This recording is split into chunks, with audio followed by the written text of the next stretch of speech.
Hi, I'm Faith Robinson, and welcome to Eating In with Faith. If you somehow stumbled upon this video, I would assume that you may know something about what an alkaline vegan is, and you're just looking for some simple recipes to add to your arsenal.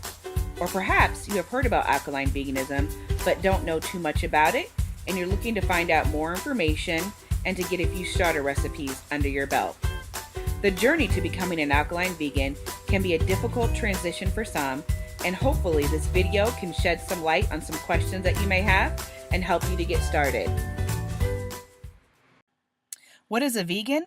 A vegan is a person who doesn't consume any products that come from an animal. There are two types of vegans. The first is an ethical vegan, and they avoid animal-based foods because of animal cruelty. This diet can still be unhealthy if it still consists of plant-based foods such as breads, pastries, processed sugar, and fats. Second, there's a dietary vegan, and they avoid animal-based foods, and they also stick to a whole food, plant-based diet, which minimizes or completely takes out the intake of processed foods. They eat plant foods that support health, vitality, and homeostasis. So you may ask, what's the problem with our Western diet? Well, it's composed of acidic, hybrid foods such as meat, dairy, soda, sugar, processed foods, and GMOs. All of these foods lead to acidosis, which means there's too much acid in the body, which in turn leads to shock, death, or the onset of chronic disease. According to the Centers for Disease Control and Prevention, the leading causes of death due to our diet here in America are heart disease, cancer, and diabetes. What is an alkaline vegan? An alkaline vegan is a person who follows an alkaline, electric, plant-based lifestyle based on the methodology and the protocols of Dr. Sebi. Dr. Sebi was a pathologist, an herbalist, and a naturalist from Honduras. Alkaline vegans eat natural, non-hybrid, whole plant foods that create the least amount of mucus in the body, such as vegetables, fruits, legumes, nuts, and seeds. They do not eat hybrid foods, which are fruits and veggies made up by unnaturally cross-pollinating two or more plants. This diet also consists of natural alkaline herbs that help to heal the body on a cellular level, such as burdock root, sarsaparilla, and dandelion. Spring water is also essential for becoming naturally alkaline. Being alkaline means having the properties of an alkali, or containing alkali, or having a pH greater than 7. Research shows the normal pH of blood is 7.4, which is slightly alkaline. A person's pH ranges from 0 to 14, 0 being the highest acidic level and 14 being the highest alkaline level. Acidic means having the properties of acid or a pH below 7. An alkaline diet is based on the premise that disease can only exist in an acidic environment. An acidic body will take alkaline materials from the bones and fluid throughout the body in an attempt to keep the blood alkaline. This, therefore, breaks down mucous membranes that protects your organs and vital cells. So now you can see why it's important to have an alkaline diet, because acidic foods cause sickness and death, whereas alkaline foods promote health. Here is a list of approved alkaline foods that Dr. Sebi created. If this is a diet that you're considering, please do your research, because this list will sometimes change because foods change. So you may be asking, why should I become an alkaline vegan? The answer is simply to eliminate disease and strengthen the immune system. These approved foods are the least detrimental to your body. These foods also help to maintain the strength and integrity of your mucous membrane that protects organs from disease. It also keeps your body in an alkaline state by reducing acidic foods and increasing alkaline food. Also, alkaline foods maintain the health of blood to allow proper oxygenation of red blood cells that deliver nutrients to your organs. The first recipe will be fruity flapjacks. Now we're going to begin making the pancake batter. So we'll start by adding 2 cups of the spelt flour. So I already have a cup in here, so we'll add 1 more cup. Then we'll add 2 tablespoons of hemp seeds. Next, we'll add a half a cup of blueberries or any kind of approved fruit that you would like. Then we'll add the melted coconut oil, and that's a half a cup.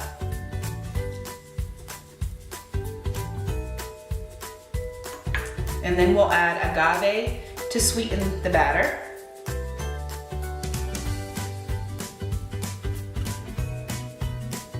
And you'll add the milk last. You don't want to add that right now because it will solidify the coconut oil and clump up your batter. So we'll mix this up really good.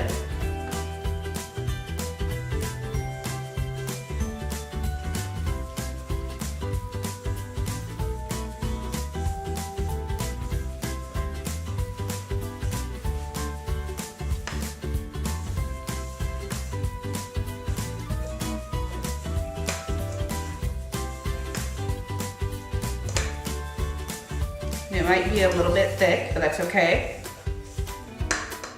And now we will add the coconut milk, and that'll be 1 cup.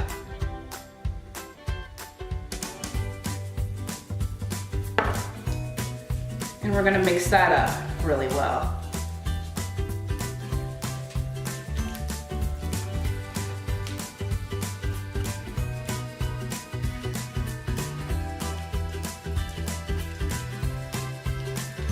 And you want to mix this, or make the batter to your consistency liking. So some people like their pancakes thick, others like it more thin. So it's really up to you. And as you can see, the pancake batter is still pretty thick, so you can add more milk or you can add spring water.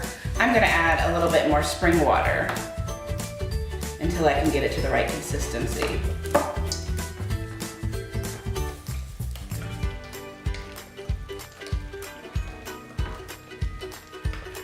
And it's still a little thick, so you can add up to about 1/2 cup of water or milk.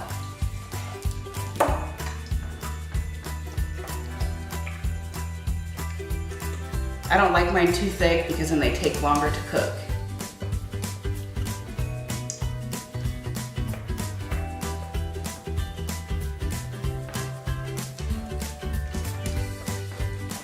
And then towards the end, when you're done, you can add a little bit of allspice just to give it a little bit more flavor. Just a dash will do, or you can leave this part out. And mix that right in.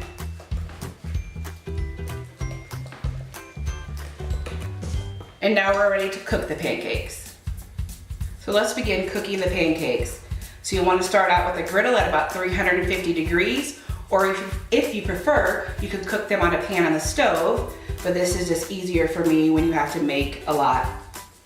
So you're gonna wanna pour about 1 tablespoon of grapeseed oil onto the pan and spread that around so that the pancakes don't stick.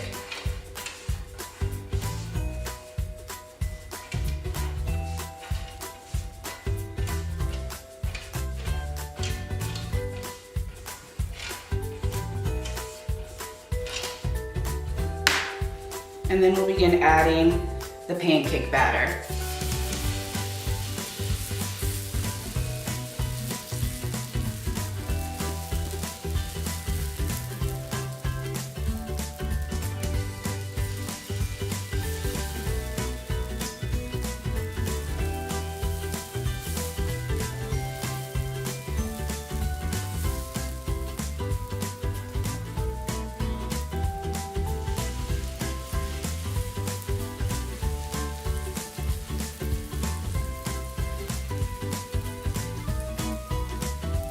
And you want to let these cook for about 3 minutes or so on each side until they brown.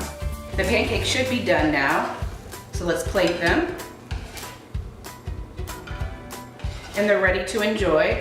But if you still like syrup, you can add some agave to them, but you really don't need it because they really are delicious on their own. So enjoy. Next, I'm going to show you how to make spicy kale. And we'll be using chopped kale, crushed red peppers, sea salt, red peppers, white onions, and today I'm going to be using a garlic oil that you can find on Ty's Conscious Kitchen, or if you don't want to make that, you can just use plain grapeseed oil. And as far as the kale, you can use fresh kale. I just choose to use the bagged and already pre-washed kale because it's easier. So let's get started. We'll turn the pan up, or the heat up to medium high. and add 2 tablespoons of our garlic oil. We'll want to coat the pan.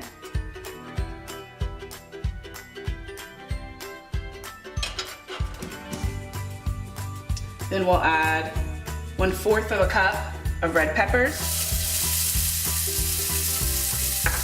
1/4 of a cup of white onions, and a little bit of sea salt to season it.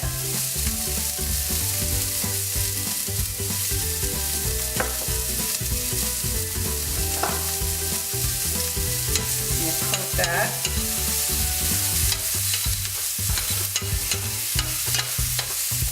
And you're going to want to saute this for about 3 to 5 minutes, or just until they're brown and a little bit tender.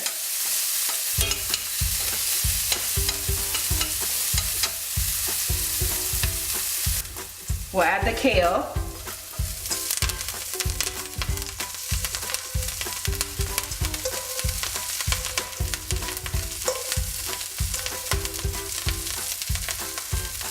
And then 1/4 of a teaspoon of crushed red pepper, or you can add more depending on how spicy you want it.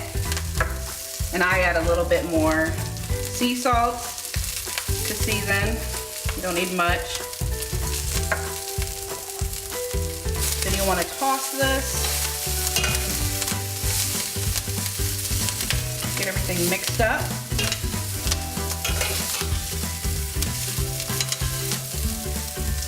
Add a little bit more oil to make sure all of the kale is coated.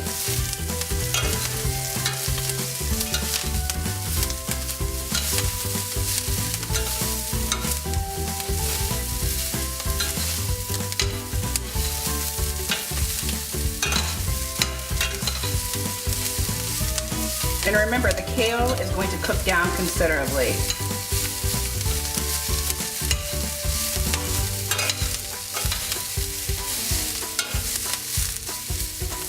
So I'm going to turn the heat down to about low, and then we're going to cover it and let it cook for about 3 to 5 minutes.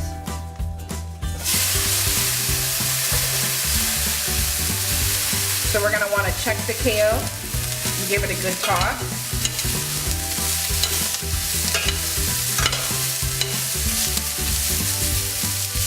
At this point, if it needs any more oil, you can add that.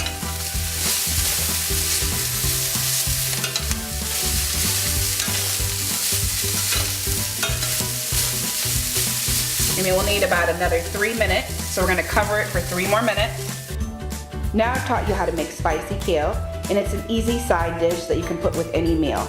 Enjoy!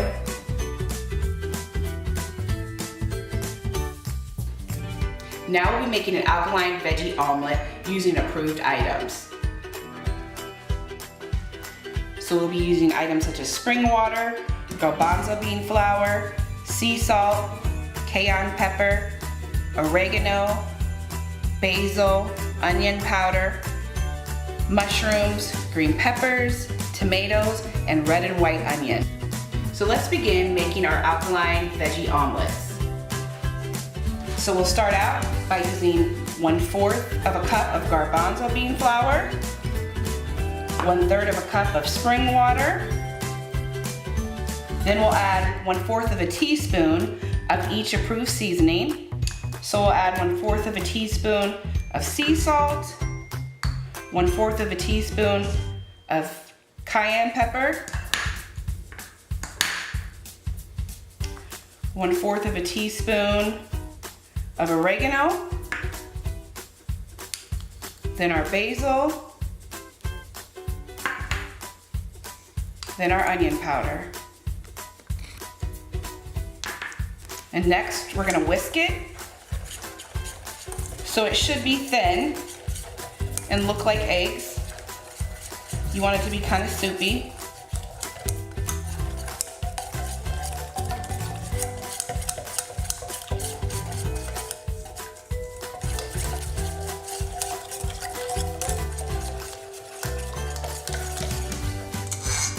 And next we'll saute our vegetables.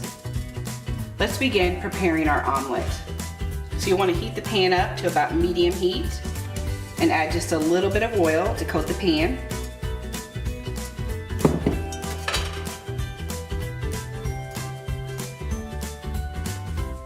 Then next we'll add a pinch of whatever vegetable you'd like. So I'm going to use all of these, about a pinch of mushrooms,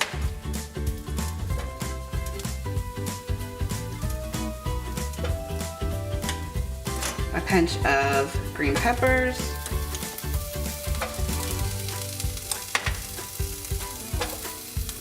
a pinch of tomatoes, and then a pinch of onion.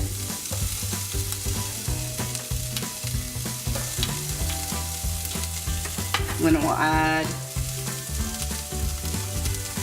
a little bit of sea salt.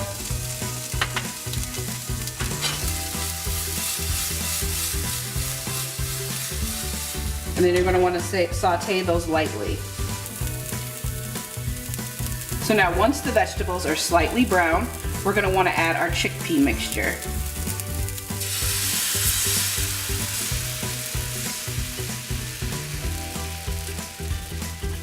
So, and again, this should look just like eggs.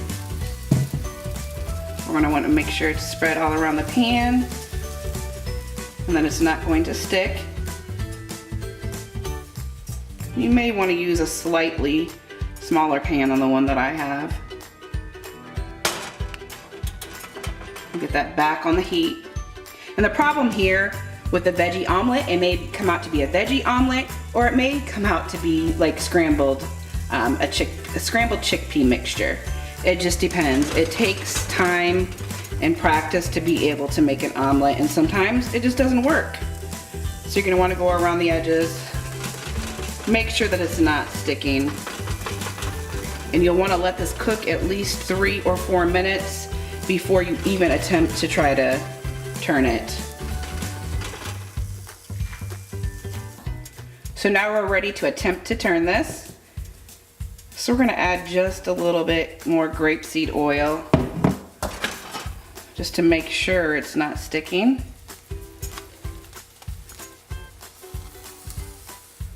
And we're going to attempt to flip this. May or may not work out.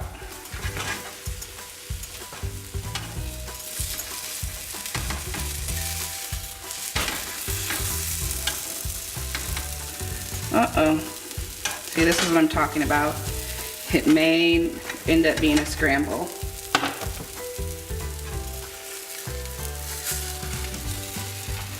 It's gonna end up being a scramble. That's okay.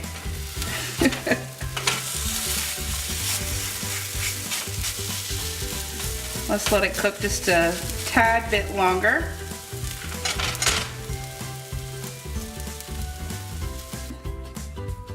So here we have it. The omelet didn't work out, but we have an alkaline veggie scramble. Enjoy. So there you have it. I've taught you what an alkaline vegan is, if you didn't already know, or perhaps if you do know what an alkaline vegan is, I've taught you a few new things.